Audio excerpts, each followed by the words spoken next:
India में बैंकों के साथ फ्रॉड हो जाना कोई बड़ी बात तो नहीं है। कारोबारी विजय माल्या ने भारतीय बैंकों को करीब 9,900 करोड़ रुपए का चूना लगाया।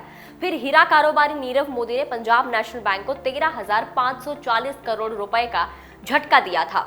अब एक बार फिर से बैंकों के साथ घोटाला हो गया है। घोटाला भी कोई छोटा मोटा नहीं बल्कि पूरे 56,000 करोड़ का घोटाला। इस घोटाले में 30 से ज्यादा बैंकों को नुकसान हुआ है। क्या कुछ ये घोटाला है? इसे देश का अब तक का सबसे बड़ा फ्रॉड माना जा रहा है। कैसे बैंकों को चूना लग गया, चलिए आपको इस रिपोर्ट में डिटेल में बताते हैं। Hi, this is Bhavana and you are watching Good Returns. ये घोटाला किया है दिवालिया हो चुकी कंपनी भूषण स्टील लिमिटेड के प्रमोटर और पूर्व मैनेजिंग डायरेक्टर नीरज सिंघल ने। ईडी ने नीरज सिंघल को मनी लॉन्ड्रिंग मामले में अरेस्ट भी कर लिया है और उन्हें कोर्ट में पेश किया, जहां कोर्ट ने उन्हें 20 जून तक के लिए ईडी के रिमांड पर भेज दिया है। नीरज सिंघल को पहले SFIO यानी सीरियस फ्रॉड इन्वेस्टिगेशन ऑफिस ने 2018 में गिरफ्तार किया था। साल 2014 में CBI भी उनकी गिरफ्तारी कर चुकी है। सिंघल एलिजिडली 56,000 करोड़ रुपए के बैंक धोखाधड़ी में शामिल है। ईडी ने अपनी शुरुआती जांच में बताया कि नीरज ने करीब 3 दर्जन बैंकों को 56,000 करोड़ रुपए का चूना लगाया। इसमें सबसे ज्यादा नुकसान जो हुआ है वो सरकारी बैंकों को उठाना पड़ा है। फिलहाल ये देश का सबसे बड़ा बैंक फ्रॉड है। दरअसल इस फर्जीवाड़े का खुलासा तो 4-5 साल पहले ही हो चुका था और दिवालिया हो चुकी भूषण स्टील को बाद में टाटा स्टील ने खरीद भी लिया था। इसके बाद से ही CBI, ED जैसी जांच एजेंसियां नीरज सिंघल की करतूतों का पर्दाफाश करने में जुटी हुई है। जांच एजेंसियों ने अपनी पड़ताल में पाया कि नीरज सिंघल ने बैंकों से बिजनेस के नाम पर पैसे लिए और उसका इस्तेमाल अपने पर्सनल यूज में किया।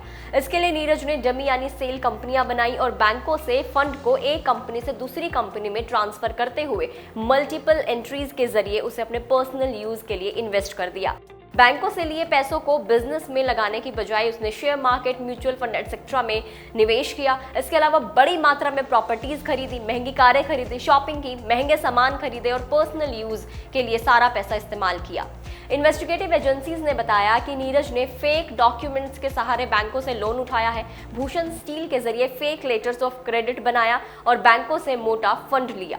फिर इन पैसों को अपनी सेल कंपनियों के जरिए इधर उधर कर दिया। ये लोन कंपनी ने JSW और हिंदुस्तान जंक लिमिटेड के साथ बिजनेस बढ़ाने के नाम पर लिया था, जबकि इसे भूषण स्टील और अन्य संबंधित कंपनियों के नाम पर भेज दिया गया। इसमें 2 सरकारी बैंक SBI और PNB को बड़ा झटका लगा है। वैसे तो भूषण स्टील और नीरज ने 30 से ज्यादा बैंकों को नुकसान पहुंचाया है, लेकिन सबसे ज्यादा झटका इन 2 सरकारी बैंकों को लगा है। भूषण स्टील ने नया प्लांट लगाने और मशीनरी खरीदने के नाम पर सरकारी बैंक और प्राइवेट बैंकों से हजारों करोड़ का लोन उठाया। कंपनी ने SBI, PNB के अलावा इलाहाबाद बैंक से भी करीब 1700 करोड़ रुपए का लोन लिया है। भारी लोन लेने के बाद इसके ब्याज का समय पर भुगतान भी नहीं किया और लगातार डिफॉल्ट के कारण कंपनियों को बैंकों ने ब्लैक लिस्ट कर दिया। इसके बाद इसको बैंकरप्ट डिक्लेयर कर दिया गया और नेशनल कंपनी लॉ ट्रिब्यूनल के NCLT के ऑर्डर पर इसे बेचकर बैंकों का कर्जा चुकाने का जो प्रोसेस था वो शुरू कर दिया गया। इसी कड़ी में टाटा स्टील ने इस कंपनी को खरीदा और बैंकों के बकाये का करीब 66% हिस्सा चुका दिया। भूषण स्टील और इसके प्रमोटर्स ने साल 2007 से 2014 तक अलग अलग बैंकों से 47,000 करोड़ रुपए से ज्यादा का लोन लिया था। सबसे ज्यादा पैसे पंजाब नेशनल बैंक ने दिए थे और उसी की अगुवाई में बाकी बैंकों ने भी इसमें नीरज सिंघल को अपनी पूंजी लगा दी। समय पर एक भी बैंक का ब्याज नहीं चुकाने पर सबसे पहले PNB ने ही लोन को NPA डिक्लेयर किया और जांच शुरू की।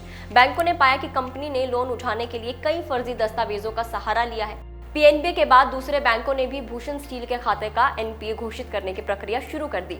पंजाब एंड सिंध बैंक ने भी भूषण स्टील पर करीब 300 करोड़ की हेराफेरी का आरोप लगाया था।